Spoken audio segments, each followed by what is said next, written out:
Hey guys, welcome back to my channel, or hi if you're new, it's Libby. Excuse the mess right there of my bookshelf. I had to take couple books off it to do this video because I'm doing a collective book haul from January till now, all of the books I bought.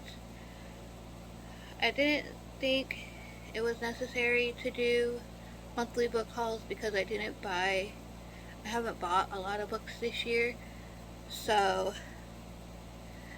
and you guys would have seen all the books I bought in my weekly vlogs, so I'm going to do a collective haul here today.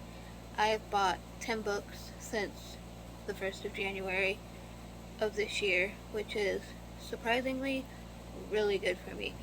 Normally, I would have a bunch more by now, but I've been diving into the rom-com romances lately, and romance in general lately, and it's just all of that. But I have the physical books I bought. I did buy one on Kindle, which was Playing by Cupid, and I'm blanking the author, but it's the second book in that, and it was a really short, it's mainly like a novella basically. It's really short, sweet, easy read, so yeah. But not going in any particular order here. I'm going to start with the two manga that I got this year so far.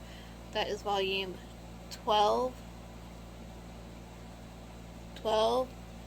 and 15 of Haiku.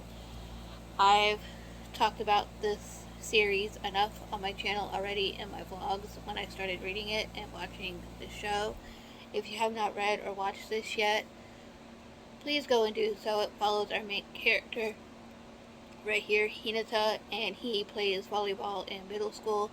He finally gets a team together in his last year of middle school of 6 and plays in the game. However, the rival team crushed them, and he decides to make their setter his rival. He gets to high school, and little does he know that the person he made his rival of went to the same exact high school as he did.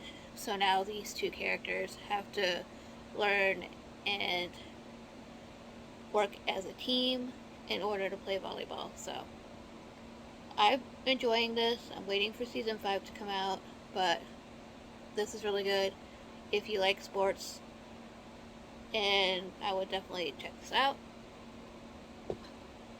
The next one I haven't read yet. I've read most of these, but 2, so, which you would have seen in vlogs. This one I haven't read yet, and that is The Love Hypothesis by Ali Hazelwood. This one has been getting a lot of buzz lately, and it's a sunshine grumpy trope. Our main male character is the grump, and our female character is the sunshine. She is a third year in PhD, and she one day tells her best friend she's going on a date, and again lies, and she's going to work, and her best friend is there, and she kisses the first guy she sees, and the story goes from there. I can't wait to get to this. I'm excited. Then I have one of maybe my top favorite book of the year so far, and that is The Charm Offensive by Allison. I'm not sure how you pronounce her name, but she's right there. This is basically a bachelor. Basically what it is. Our main character, he is a handler to the main stars of the show, and when he gets to be the handler for Charlie, instead of Charlie finding a wife, he ends up falling for his handler. So it's a male-male romance. Trigger warnings for anxiety, panic attacks, and all of that. But it's done really, really well. I enjoyed this. I gave this a 5 out of 5 stars. If you haven't read this yet, I would highly recommend you do so. It was really good. This is my #1 book of the year so far right now. Then these two books kind of go together. I did not think I would enjoy these as much as I did. I gave them both 4 stars. The first one 4.5 and the second one 4 stars, which is Romance, Ice Planet Barbarian, and Barbarian Alien by Ruby Dixon. These are entertaining, fun, and definitely there's a lot of smut. So, definitely adult to read these, but I enjoyed them really well. I want the third book. You could read these as standalones because each book follows a different girl that was kidnapped by the little green men from their own homes in the middle of the night, and then they crash land on an ice planet and they meet blue alien men. So, and each one ends up, they call it mating, but each one ends up with a mate from one of the tribes in this series. It's really good. Highly recommend it. If you want a good alien smut romance, try it out. The next one I read, and that is The Iron Raven by Julie Kagwa. This is an ongoing series. Their companion series, I want to say, because this does not takes place in the same world as The Iron Daughter. So, but this one is after what happens at that final book of the Iron Trader. This takes place way after that, so can't say too much because it'll spoil if you haven't read them. But if you'd like a good, entertaining, paranormal romance-esque kind of deal, this basically is a Midnight Summer's Dream retelling.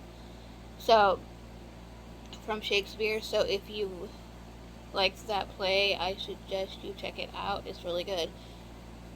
Fast, quick, entertaining. They're all over, a little over 300 pages. So, and I'll talk about the second book to the series in a minute.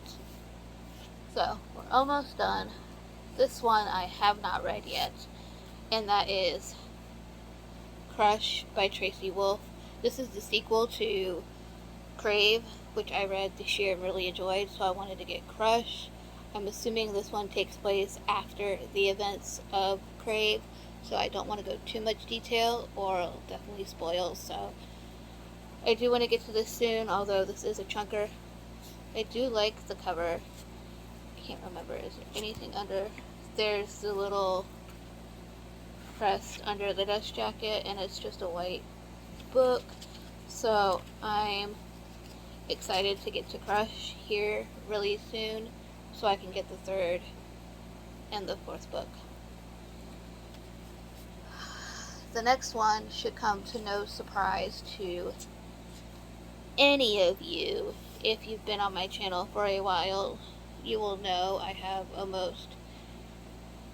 I have every book by this author on my shelves. I just rearranged my shelves, but yeah. So if you've been here for a while, you know what this book is, and that is House of Sky and Breath by Sarah J. Maas. This is the sequel to House of Earth and Blood, which I am currently rereading right now so I can get to this one. I have avoided all spoiler vlogs for this so far, and I am pretty happy with that. I want to go into this blind. I don't want to know anything about this, so yeah, no spoilers down in the comments, please. None. So, can't wait to get to this one because it's huge. It's actually only 2 more pages more than House of Earth and Blood. So, it may look big, but it's just 2 pages more. The last book that I bought this year, The Iron Sword by Julie Kagwa. This is the sequel to the Evanfall series. so I really can't say much about it at all. But this is a sequel. This follows mainly Ash, and he is a prince of the Mad Queen in the ice world, in this world, the ice part of this world, and he falls for our main female character in Iron Daughter. It's a slow burn romance, definitely, so I would definitely check this out as well. But that was the last book that I bought. So, those are all the books I bought in 2022 so far. If you have any other recommendations, please leave them down below. I would love to know. And if you made it this far, leave a stack of books emoji. And like, subscribe, stay a while, and I will see you guys in my next video. Bye, guys.